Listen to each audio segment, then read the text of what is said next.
Hey Scotty, I just reinstalled Fallout 3 with all of the freaking mods. Would you like to play with me? Ooh, that is much better. Yeah, I can put this down for a while. Hello everyone, and welcome to another one of our Lazy Sim deck reviews, the series where Scotty and I take the time to go through the Precon decks, read out the cards inside, give you an idea of how strong they are, and if they synergize with a given commander, the cuts to make, and how good the product is straight out of the box. At the end, we score each deck inside of an expansion against each other out of 10, so grab your favorite drink, sit down, lay back, and relax as we dive into this review. I am your host Vlad, and I'm joined here with Scotty today to bring you the first of the Fallout Commander decks. Thank you very much, Scotty, for that lovely intro. So, as you might have seen, I used to be a Fallout player. That is true, although I do not remember anything about the game main storyline, maybe some general points, especially the beginning part. Other than that, yeah, the general ideas I do remember. This is a very strange tie-in. I don't really see where this came out of. Why did I decide to go with it, but hey, apparently these decks are pretty fun, so I'm pretty excited to dive into it. So without further ado, we're taking a look at the new Mutant Menace with the Wise Mothman, its commander. So this is going to be a very nice little deck. And it's a Sultai deck commander. And at the back we have War never changes. That is the intro to Fallout 3, and I don't know if any of the other games, but yeah, this is going to be an interesting one. I've heard very good things. This deck, for example, contains 41 new cards, which is a huge impactful upgrade from the previous 10 cards that you would get. It's similar in theme to the Warhammer 40k decks, and from what I know, this is the most popular one of them all. Then you get, of course, the normal deck box, the 10 double-sided token cards, the full edge display commander, the life wheel, a strategy insert, and a reference card. So without further ado, let's dive into Mutant Menace. So yeah, we're a little bit far behind with our unboxings, and you're gonna see some of the videos come up later that might have been, oh mamma mia, this has been glued with super glue, gorilla glue. Anyway, yeah, so we've been a little bit lost with our videos, and that is because we just launched our own car marketplace. So you can check that out. We'll leave a link in the description down below. It's a UK exclusive car marketplace, and that's what we've been working on with a lot of love and dedication for the past 3 years. So without further ado, here's the deck box with the Mothman. And then we turn it around, because that's where the stuff is. We get the little spinner, which is the life wheel, the collector booster sample pack, the deck proper, the fold out leaf lines, and the tokens, and the display commander. So let's have a look at the collector booster sample pack first. I have not experienced any of the cards of this expansion, but we will be unboxing all 4 decks and also a collector booster pack. So yeah, best of luck to us. So we get Potter Ganger. So this is a 2/2 human rogue, cost 3. That's red, squad 2. When this is a battlefield, destroy up to 1 target artifact. Okay, could be annoying. Then the Cliff Top Retreat. Enters the battlefield tapped unless you control a mountain or a plains. Of course, just like other Universes Beyond decks, you'll see that all of the illustrations of the cards, whether they're printed or not, are going to be new. So that's always something. And if you love the franchise, you're going to be hopefully enjoying this.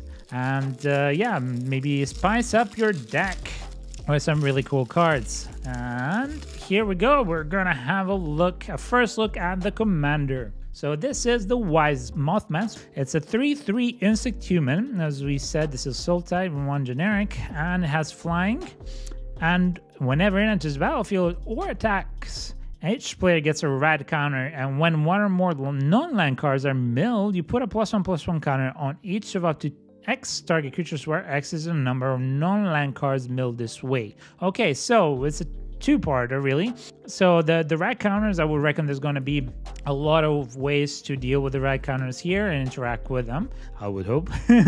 And then on the second part, you're wanting to mill cards as much as possible. So it might be a half reanimated as well because of the black and the blue. As I said, I've not looked at the list. I don't know how the deck plays. I don't know the synergies, but we will have a fresh look. And as we go through, we will just check and see what happens and what cards synergize with this. So we first have our tokens. Oh, one of the tokens is a bit ruined here, unfortunately. Have alien, zombie mutant, another alien, another zombie mutant. We have radiation in the beginning of your pre-combat main phase. If you have any rad counters, mill that many cards for each non-land card milled this way, and you lose 1 life. So that's the radiation. That is very much alive in the game. And then on the flip side, we have more zombie mutants, a clue with the new graphics. That's interesting. A copy, of course, makes a return, and yet another clue. So that's it for the deck. It's going to be a very interesting and fun little thing. So counter matters, graveyard interaction, milling yourself, and giving counters to your opponents as well. So proliferate could be a thing in this deck. Let's see how you could go about building it.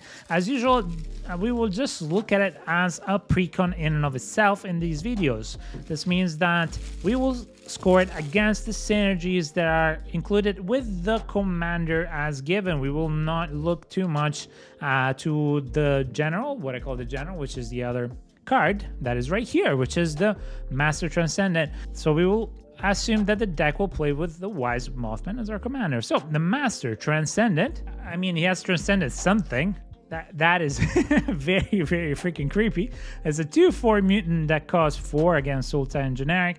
When it enters the battlefield, target player gets 2 red counters, and then for tap, put a target card in a graveyard that was milled this turn. So what you can do with the Wise Mothman onto the battlefield that you control if it's a green mutant with base power and toughness 3/3. So this is really, really good. You mill yourself, you play this, you can reanimate really quickly your deck. That's very nice. As I said before, from what I hear, this deck is the one deck that is going up in price. But remember, do not buy overpriced. You can always find these decks, and of course, they're going to reprint them, just like they did with every other deck so far. So let's get started. We have Jason Bright. He is very bright. He is shining. Glowing Prophet. His 2/3 zombie mutant advisor, and it's a blue, costs 3 whenever it or whatever zombie or mutant you control dies. If its power was different from its base power, you get to draw cards. So this is a draw engine. And come fly with me, and costs 2 generic, sack a creature, put a +1/+1 counter on target creature you control, gains flying until the end of turn. I like the flavor in that. That's pretty fun. So you give flying to a creature, sack outlet as well in the same one, so it's not too hard to do it. If the power and toughness were different, then you draw a card. So, and again, if you reanimate, this could be a thing. So yes, this does synergize. Let's go here. The Mirelurk Queen, another mutant, is a 4/4 crab mutant, costs 5, has vigilance, is blue. When it enters the battlefield, target player gets 2 red counters. Again, red counters, very bad. Or, well, maybe. Let's see.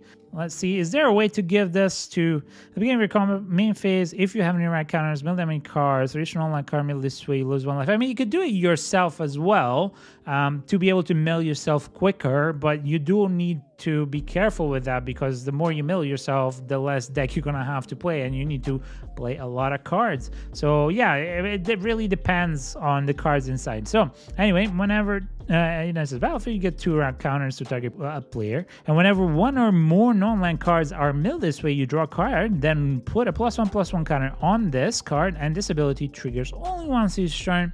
That's a bit restrictive. I hate the only once each turn, but I understand. It's not a bad card. It's an okay card. Then we get Piper Wright, Public Reporter, is a 1/2 human detective. Yay, detectives.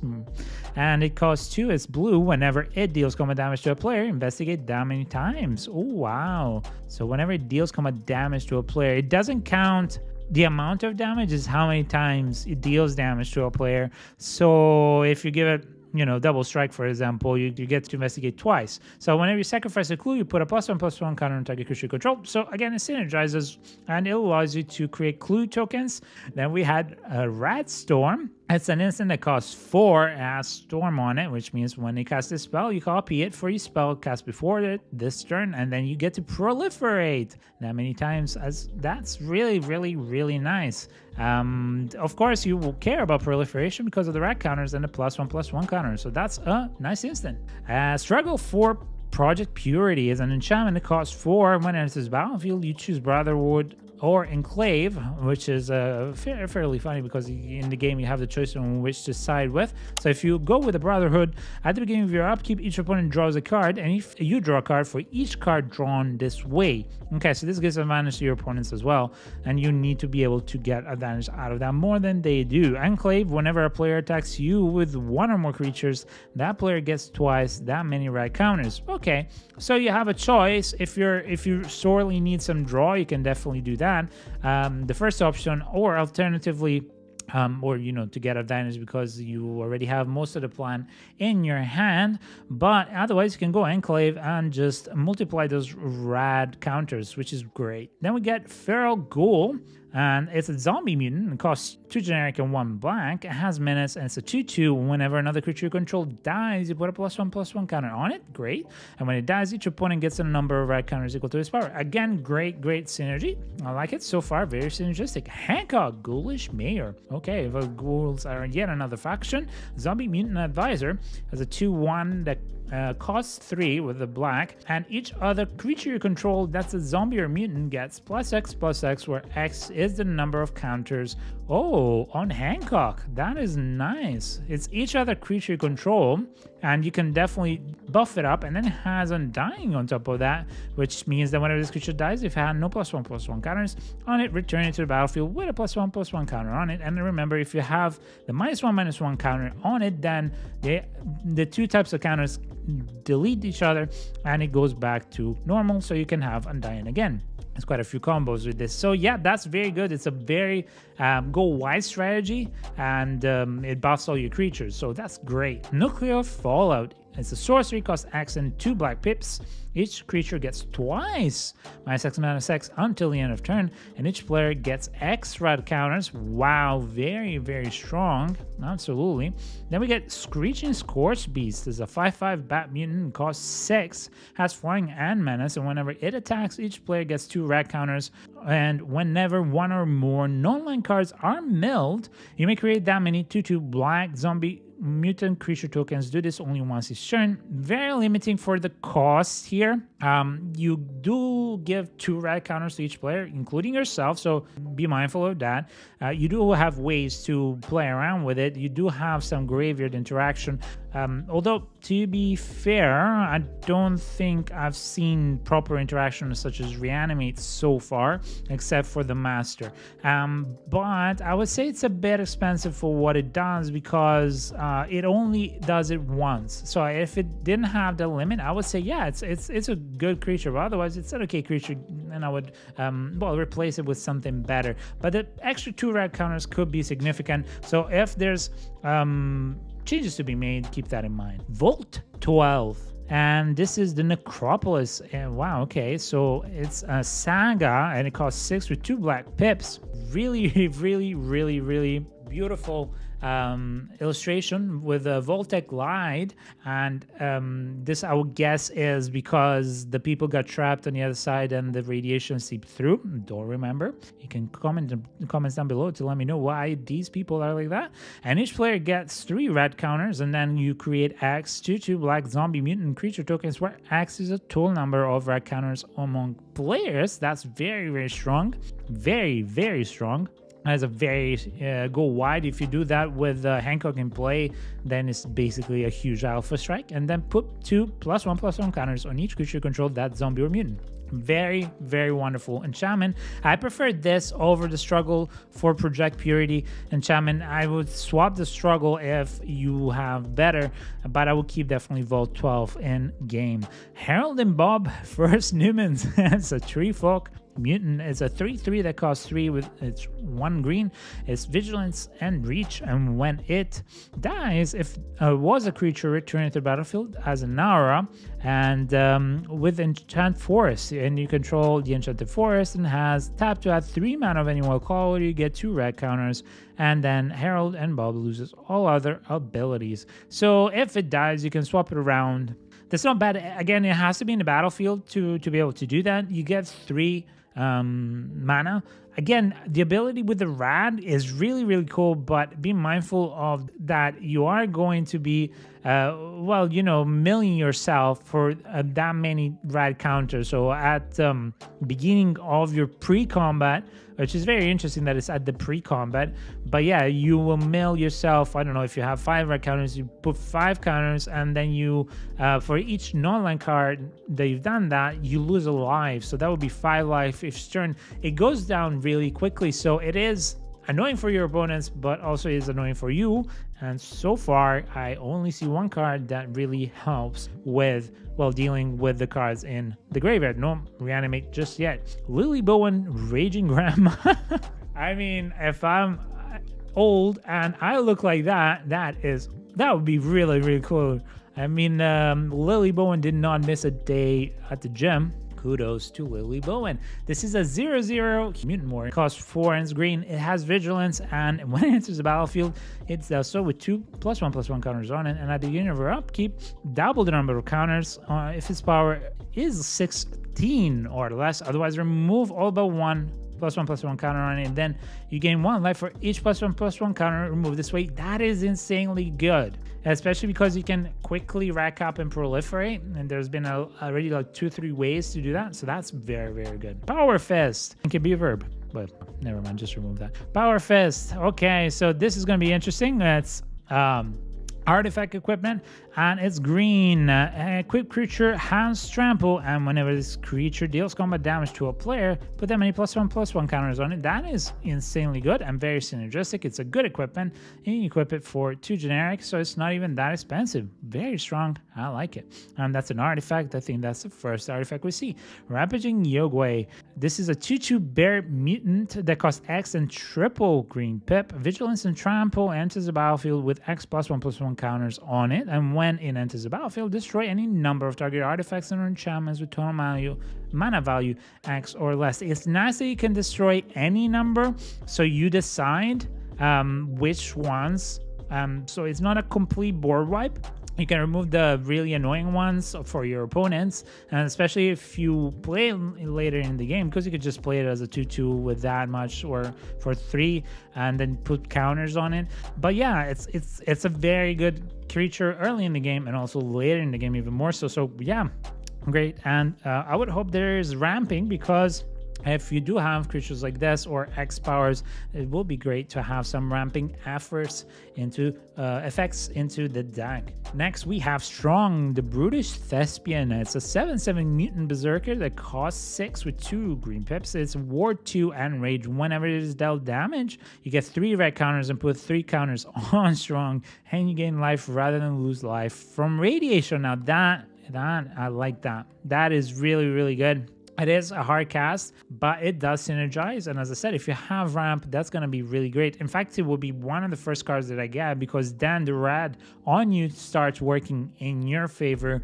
much more. So yeah, you're still milling yourself, but hey, you're getting life each turn. Tato Farmer. It's a 1/4 zombie mutant peasant that costs 3. It's green landfall. Whenever land enters the battlefield in your control, you may get 2 rad counters. You may. That's good. Tap to put target land card in a graveyard that was milled this turn onto the battlefield on your control. Tapped. That's pretty nice, because you're going to be milling yourself so much.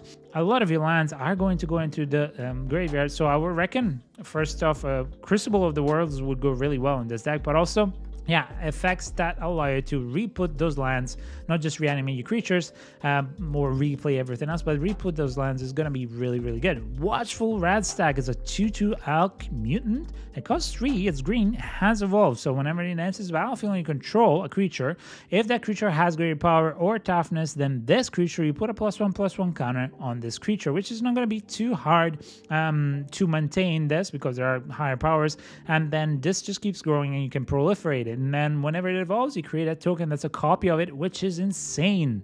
Wait, so you get to evolve constantly.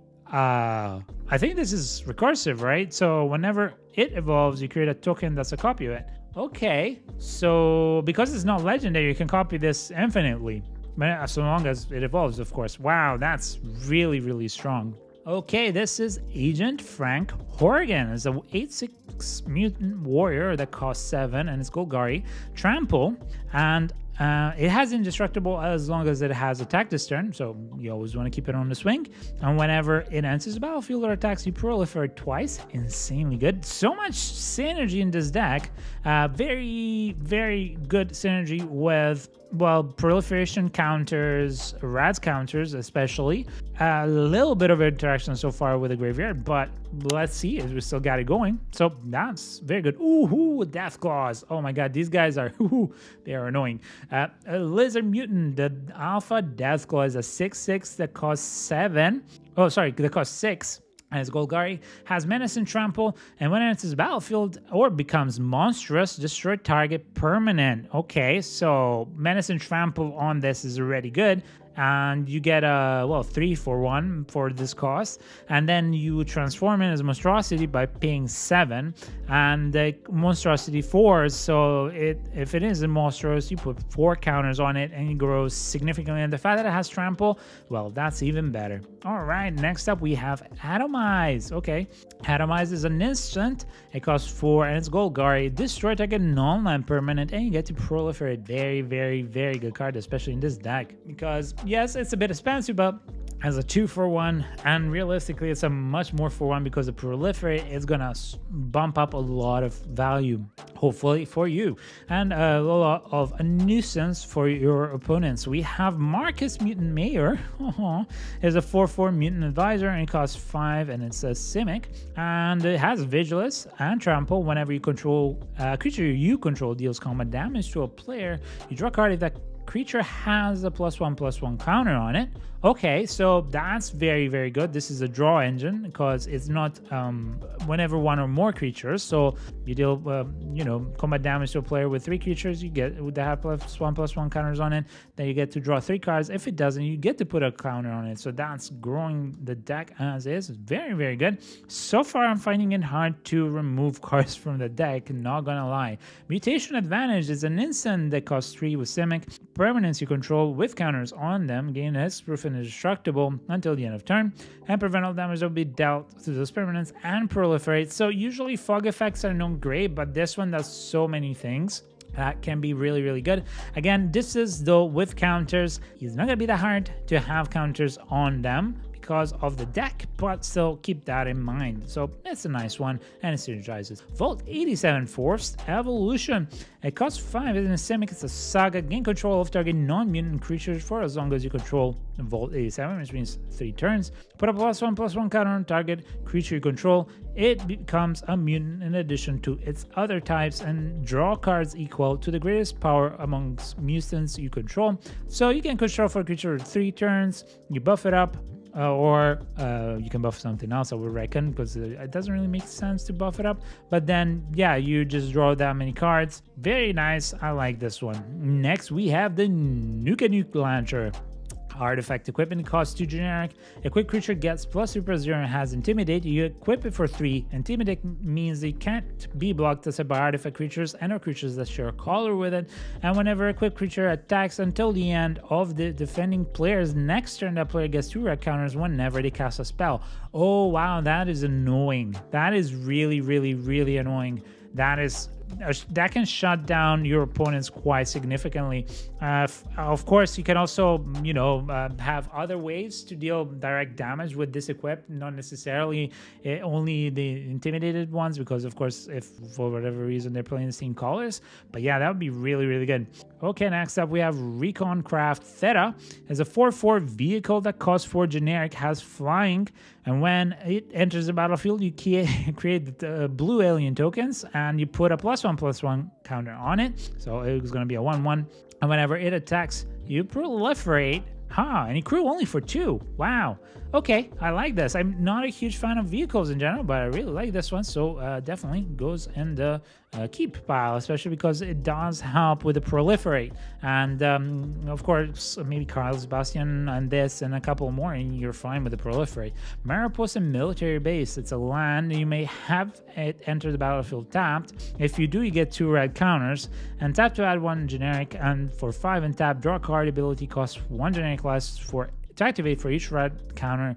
Oh wow, that's really, really good. That's a good land because yeah, it's not going to be too hard to get yourself to well, 5 red counters. Now we have overflowing basin, of course. Beautiful illustration on this one. And then we have Viridescent bug, Viridescent bog, and then we have Fraying Sanity. It's an enchantment or a curse that costs 3 and is blue. Enchant a player. At the beginning of each end step, enchanted player mills X cards, where X is the number of cards put in the graveyard from anywhere this turn. That is really strong in this deck. You enchant on one of your opponents, that's gonna be milled so quickly. Inexorable Tide, beautiful to see you make a return. It is a beautiful enchantment. It costs 5 with 2 blue pips. Whenever you cast a spell, you get to proliferate, and it's a great card overall in general. I play that in my Atraxa deck. Branching Evolution costs 3. It's blue and enchantment. If one or more +1/+1 counters will be put on a creature you control, twice that many +1/+1 counters are put on that creature instead. Super synergistic, of course, keep it. Guardian Project, okay, it saw a reprint recently in the Ravnica Remastered, and now it's reprinted here as well. So it costs 4, it's an enchantment. Whenever creature enters the battlefield you control, a non-token, if it doesn't have the same name as another creature you control, or a creature card in your graveyard, you draw a card. So it's going to be really easy because, you know, the names are very unique so long as it's not a token. So you're going to be drawing cards constantly. There are better ways to draw cards in blue, but this is a way to do it. And yeah, I'll leave it up to you if you want to keep it or not, depending on if you have the other cards. Hardened Scales, okay, makes a return. Beautiful little card, and I like the illustration. It costs 1 green as an enchantment. You get to put 1 or more +1/+1 counters. If 1 or more +1/+1 counters will be put on a creature you control, that many +1/+1 counters +1 are put on it instead. Very nice card, very strong in this deck. Tireless Striker, another great card that makes a return, is a 3/2 human scout that costs 3. Screen has landfall, so whenever a land enters the battlefield under control, you get to investigate, and whenever you sacrifice a clue, which you have 2 cards so far to sack clues with, you put a +1/+1 counter on it. And this is one of those cards that I think that will be better if you don't want to play around the clues, because this and the other detective looks like it might be not the best cards to keep in this kind of deck, as there are better ways to put up more counters, unless there's a lot more ways to get clues. So maybe this does synergize, but you know, maybe cut it just like where is it, the Piper right one, because it doesn't seem to have a lot of synergy with clues so far. I might change it later if it's on the other way around. Biomass Mutation as an instant. And creatures you control have base power and toughness XX until the end of turn, and it costs either of the same colors twice and X. Okay, well, it's an Alpha Strike, I guess. Not bad in these colors, and it's an instant, but it is fairly expensive, so that's why I call it more of an Alpha Strike. Oh, Casualties of War makes a return with a beautiful illustration. I really like that. It's very poetic as well. And yeah, it's a sorcery, and it costs a total of 6. A double Golgari in the cost, and you choose 1 or more and destroy target artifact or creature and or enchantment and or land and or planeswalker. So it's a good way to well, do more than one destruction kind of thing. And yeah, because you're not white, you're not gonna have a lot of wipes that just clear the board. So yeah, it's decent to have. So far we have well, 2 wipes, I guess, with the Nuclear Fallout. Now we have Find and Finality makes a return, and on the find side is a sorcery. Return up to 2 target creature cards from graveyard to your hand. Okay, a way to reanimate, not really, a way to put back into your hand. So that's the first time I actually see, other than the master, that effect. And then Finality costs 6 and is Golgari. You may put put 2 +1/+1 counters on target creature you control, then all creatures get -1/-1 until the end of turn. So that's another way to wipe. I like the Finalities part as well. It's not bad. Again, we're not going in the direction of reanimate too hard here so far. Then we have the Dark Water Catacombs, the Drown Catacombs, okay. Exotic Orchard. The land base, I must say, it's a back step from the previous Lost Caverns of Exile for sure. Fetid Pools, of course, and Hinterland Harbor, yay. not really. Nesting grounds, okay, for tapping it, you got 1 generic, and for 1 generic and tap, move a counter from target permanent you control to another target permanent on activate only as a sorcery. I wonder if they're going to put the Ozolith here. Sunken Hollow, okay, at least you get the Sunken Hollow here. Well, there's something. Temple of Deceit, of course. Wondering when the Surveil lands are going to start replacing the temples, but Temple of Milady, the Temple of Mystery, the Woodland Cemetery, and we get Vexing Radgo. The Radgo is a bird mutant that's a 1/2 that costs 2 is blue, flying. Whenever it deals combat damage to a player, that player gets 2 red counters if they don't have any red counters. Otherwise, you get to proliferate. Yes, please. Flying. Wow. Yeah, very good. Bloodfly Swarm is an insect mutant. It's a 0/0 that costs 4 and is black. Flying. When it's battlefield, it does so with 5 +1/+1 counters on it.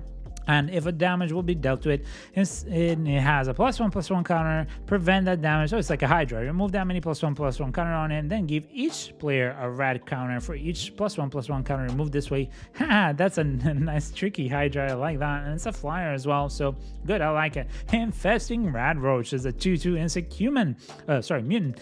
It costs 3 and it's black, flying, cannot block, and it deals combat damage to a player. They get that many red counters. Okay, easy to buff. Again, just like the Blowfly in this deck. And whenever an opponent mills a non-land card, if infesting Radroach is in your graveyard, you may return it to your hand. So, okay, that's another card. So that's the third card that allows you to get around the fact that with the Wise Mothman, you have to mill cards. But yeah. Again, you don't really have to, because if you read the first part is whenever it attacks or enters the battlefield, so you can just keep it held back. But yeah, that's not bad. Next, we have Cathedral Acolyte. So basically, the way that I understand it is you get yourself to a comfortable amount of rad counters that is going to give you just enough of an advantage, but you stop doing that, and then from there on, your opponents are just going to suffer. Cathedral Acolyte is a 1/2 human cleric that costs 2, is green. Each creature you control with a counter on it has ward 1. Very good protection. And tap, put a +1/+1 counter on target creature, then enter battlefield this turn. It's okay. I think the ward 1 board state is pretty cool. Yeah, it allows you to protect your creatures from being targeted. So I like that. It's not the strongest though, so if you find something better, go for it. Yeah, I mean, even the infesting Radroach, but it's still synergistic to the deck. So I will still keep that more than any other. Next, we have the Glowing One. It's a 2/2 zombie mutant that costs 3. It's green, has Death Touch, and when it deals combat damage to a player, they get 4 rad counters. Wow, that's a lot. And whenever a player mills a non-land card, you gain a life. So another way to get that 1 life back whenever somebody mills. And yeah, that's very, very good with the rad counters in general. So that's nice. And then we get the Lumbering Mega Sloth. It's a 12 cost with 2 green pips. It's an 8/8, and it costs this spell costs 1 generic glass to cast for each counter among players and permanents. Okay, so that's gonna be easy. Has trample, great, but it enters the battlefield tapped. It's a mixed bag. There are stronger creatures. Yes, it can be really cheap really quickly, for sure. I think you can easily get at least 4 counters because the Wise Mothman. So at least that's 4 less. It costs 8. That's why it's an 8/8. But other than that, enters battlefield tapped. Yeah, it might be okay depending on how you build the deck. Otherwise, meh. Contaminated Drink. It's an instant. You draw X cards and then you get half X red counters rounded up, and it costs X and the mirror. Okay, all right. So another way to draw and get red counters. Again, I would be worried at the amount of red counters you're getting. That's all I'm saying.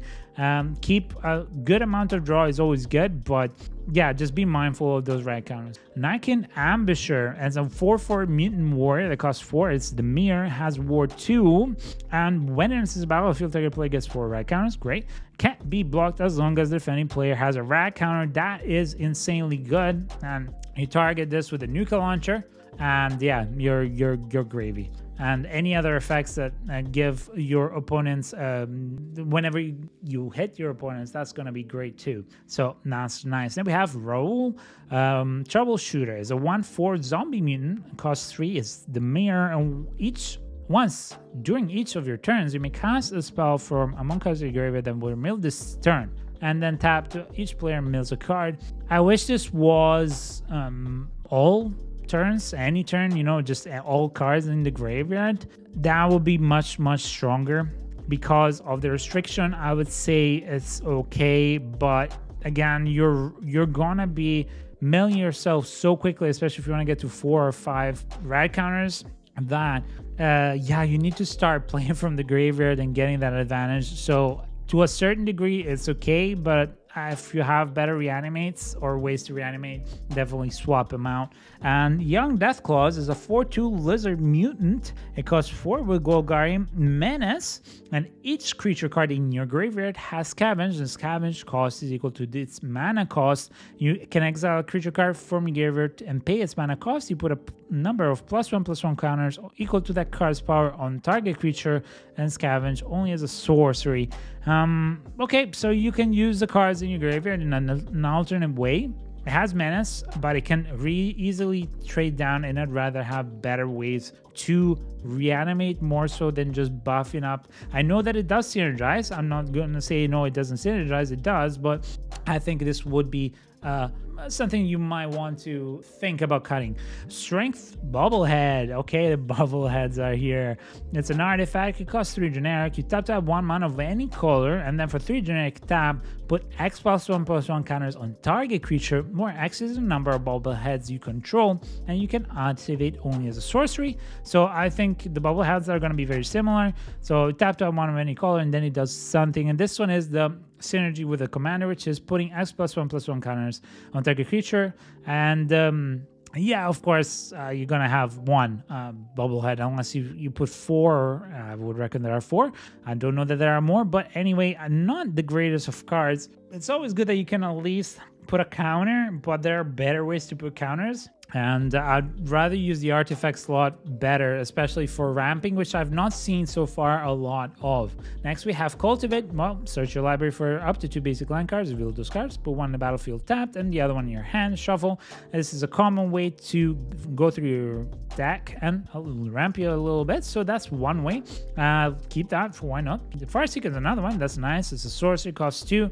Search your library for a plains, island, swamp, or mountain card, put it on the battlefield tapped and shuffle. I like this. Then we get Harmonize. You get to draw 3 cards. It costs 4. It's okay. Again, blue has very good ways to draw that doesn't necessarily cost so much, and yeah, I'd rather use those. Then we have Inspiring Call. It is an instant. Actually, yeah, that's fine for now. It's an instant. It costs 3 and it's green, and draw cards for each creature you control with a +1/+1 counter on it. That's great, and those creatures gain indestructible until the end of turn. Now, this is a much better one. I will keep it also because it is instant. And then we have Rampant Growth, of course. Search your library for basic land card, put it on battlefield, tap, and shuffle. So more ways to ramp. I was just hoping maybe we'll get a couple of creatures that could ramp us as well. Corsac Menace is a 4/4 fungus, costs 4, and it's Golgari. If 1 or more +1/+1 counters would be put on a creature control, twice that many +1/+1 counters are put on it instead. Very, very good. So that definitely synergizes. Then we get Putrefy. Of course, makes a return, destroy target artifact or creature. It can't be regenerated, and it costs 3 with a Golgari in it. So a good removal. You don't have a lot of removal necessarily here. Do you have a couple of ways to, yeah, well, destroy, we have 2 here, okay, and 2 board wipes so far, so that's interesting. And of course, black has a lot of ways to deal with opponent's creatures, so that's not necessarily the worst. You can always swap those ways in. Next, we have the Winding Constrictor as a 2/3 snake that costs only Golgari, and if 1 or more counters will be put on an artifact, creature you control, that many +1 of each of those kinds of counters are put in permanent instead, and if you would get 1 or more counters, you get that many +1 of each of those counters instead. It's a key counter card. It's very synergistic, and I like it. I like that they introduced it here. The illustration is just creepy as hell, but it's the second part can be a double-edged sword on you, so just be mindful of that. And yeah, Arcane Signet, of course, makes a return. Contagion Clasp. Oh wow, that's good. This is another way to proliferate. It's nice to see it back. The Soul Ring, of course. Talisman of Curiosity. Okay, so we do get some of the talismans, so a little bit of ramps, and it's not bad. Dominance as well, and resilience, so that's great. I really appreciate when they put the signets and talismans in. Then we get the Ash Barrens. Basic land cycling, analyze it to Sanko. The lands in this deck seem to be very meh. Ooh, Command Tower in the Mr. House theme. Then we have the Evolving Wilds, of course, and Mortuary Mine. Okay, of course, this is kind of a reanimate thing, but not really. Opulent Palace. I wonder when they'll start putting those triumphs in the decks, especially the more premium kind of decks. I mean, these are supposed to be a bit more premium rather than just the normal decks, so I would have hoped that some of the triumphs would start making an appearance. Path of Ancestry and Tainted Isle, Tainted Wood, Temple of the False God, of course, Terramorphic Expanse, and then we have, oh, these are beautiful, beautiful lands. We have 5 swamps, 6 forests, very beautiful illustrations by Samuele Bandini, and then we have a grand total of 5 islands, very beautiful art as well. Okay, so time to review the deck and recap. Right, so the deck does certain things very well and other things not so well. First off, remember, rad counters hurt you as well. Radiation at the beginning of your common main phase. If you have any rad counters, mill that many cards, okay? Beginner common phase, mill many cards. For each no-land card mill this way, you lose a life on and a rad counter. So, of course, this is going to be a double-edged sword. You want your opponents to be full of red counters and you to have enough. It's very, very on theme. I will say this, the theme of the deck is so flavorful. I love it. I love it. It's so cool. But be mindful of those red counters that you put on yourself because you cannot remove them. There are ways to remove in black and they're not present here. So those counters are careful with, but you can definitely play around with and have some fun. There are some creatures here that give you advantage to those rank counters, and if you are to swap in some tutoring, would definitely go for those creatures first, so that and protect them as much as you can so that you get at least some advantage from your rads. Next up, let's look at the +1/+1 counters. You have so many ways to get +1/+1 counters and to proliferate, which is great. So that part is done great. The other problem though is the reanimate part of the deck. And as usual, it tends to be with pre-made precons. You know, they tend to give you a little bit of everything, and sometimes it's too much of a little bit of everything, but other times it's okay. And this time they didn't go too hard, but at the same time, I think they should have gone a bit more because you are milling yourself so much that a bit more reanimate on your side of the deck would have been great. And I think that if you strengthen that side of the deck and some removal, because let's be honest, you have only a couple of spot removals and the draw part is okay but not great. There are better ways to draw, and for sure you can well, slap that in and remove some of the useless stuff. There's some ways to ramp. There are better ways to ramp in general, and especially to play around with the counters and ramping, so maybe look into that. And of course, you know, the artifacts part is pretty good. I actually like that they put the Contagion Clasp. It's very, very cool. There's another one that is much more expensive. I don't remember the name of, if necessary. And I was expecting at least to see a Karn's Bastion in here, which I'm a little bit disappointed. And also Crucible of Worlds. I would have expected that in the deck, and for some reason I don't see it, because yeah, you're milling yourself. Of course, Crucible of Worlds is a, you know, a cool card, so maybe we won't get to see it. But anyway, those are the problems with the deck. Now, we usually score out of 10. I have not seen the other decks. The first few reviews that I make tend to be a bit harsher. But in general, against all other precons, this is definitely a 6.5 to a 7. So I will leave it as a 7 for now because of the synergy of everything else. Just and of just with the fun factor and the synergy of the rants and how cool this whole deck could be. I think it would be really fun, and it's actually really well built. It has a couple of weak spots, so going to 7.5 will be pushing it way too much, but if you work it around those and you can add the right cards, you can definitely transform it to be a great deck. So that's it for our review. We are excited to open more and more of these beautiful decks. I am always happy to see some new interactions and some new cards added to the game. So here is the leaflet, by the way. We forgot to check this as I'm talking. But the coolest thing that I will finally applaud Wizards of the Coast on is the fact that they put a lot of new cards in this deck, and for that I really want to applaud them. Keep doing that, and yeah, just go back to fixing the lands, please. Other than that, if you've enjoyed this video, make sure to leave a comment and a like and subscribe to our channel, as it does help small channels like ours a lot. Remember, we read and reply to every single comment, and we hope to see you in the next one. And until then, from Scotty and I, we wish you a lovely day, a blessed day. Be good, be kind, and we'll see you in the next one. Bye.